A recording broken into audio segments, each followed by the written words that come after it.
Hi, Mami Sheen. Thank you so follow. Sagutin kita. So, hello, ma'am. 2023 last hulog ko. ADD January 2027. Makahabol pa ba yon if mag-avail matben? Check muna natin, mami, your qualifying period po, ha. So, I'm using SSS Maternity Benefits Calculator.com. Pwede mo kong sundan. Punta ka lang dito sa site. And then, follow the step lang. Yung sa member type and maternity case, lagay mo lang kung anong member type mo. So, let's say, voluntary and maternity case, normal delivery. So, ang sabi mo dito, ang EDD mo is January. Yan, January 2027. Qualifying period mo, mami, is October 2025 to September 2026. So, kailangan meron kang at least 3 months posted contribution.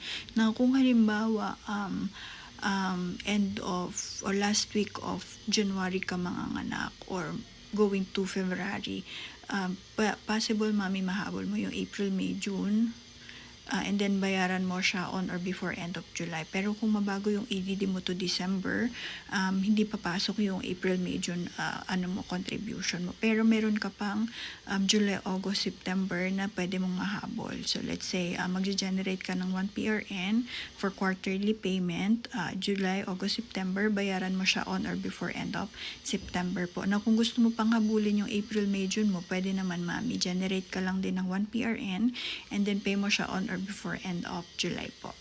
Yan. So, dun sa mga PhilHealth qualified din, meron tayo ditong PhilHealth Maternity Benefit Checker. Click nyo lang po siya and madirect po kayo dito kay PhilHealth Maternity Benefit Checker site, window. And then, follow mo lang din yung steps. So, let's say, ano yung member type mo. Yan. So, let's say, voluntary.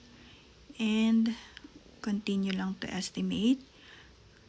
So, saan mo siya pagagamitan? Let's say you're preparing to give birth and kung anong type of delivery. Let's say, for example, normal delivery and let's say sa hospital.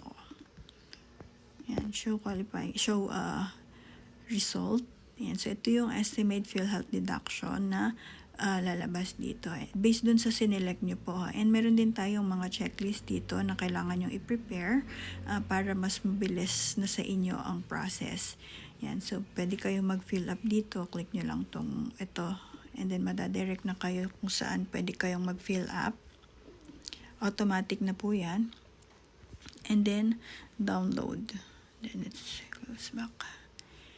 Ayan. So, sa mga gusto po magpa-computer, magpa-estimate ng kanilang matben, comment lang your EDD, your month contribution, and your member type. Make sure na naka-follow din kayo para maka-reply ako sa inyo ng video. And for self-computation, punta lang kayo dito sa SSS Maternity Benefits Calculator.com. And by the way, mga mami, just in case you need extra fund po, I have a referral link dito. Yan. Click nyo lang to and madirect po kayo kay Union Bank Credit Card. Wala tayong commitment dito. Again, if ever you are na-approve po kayo, ayan, so pwede nyo siyang magamit po as your emergency backup. So, ayan. So, but reminder lang po, ha, this is credit card. Kapag ginamit nyo siya, kailangan nyo rin siyang bayaran po.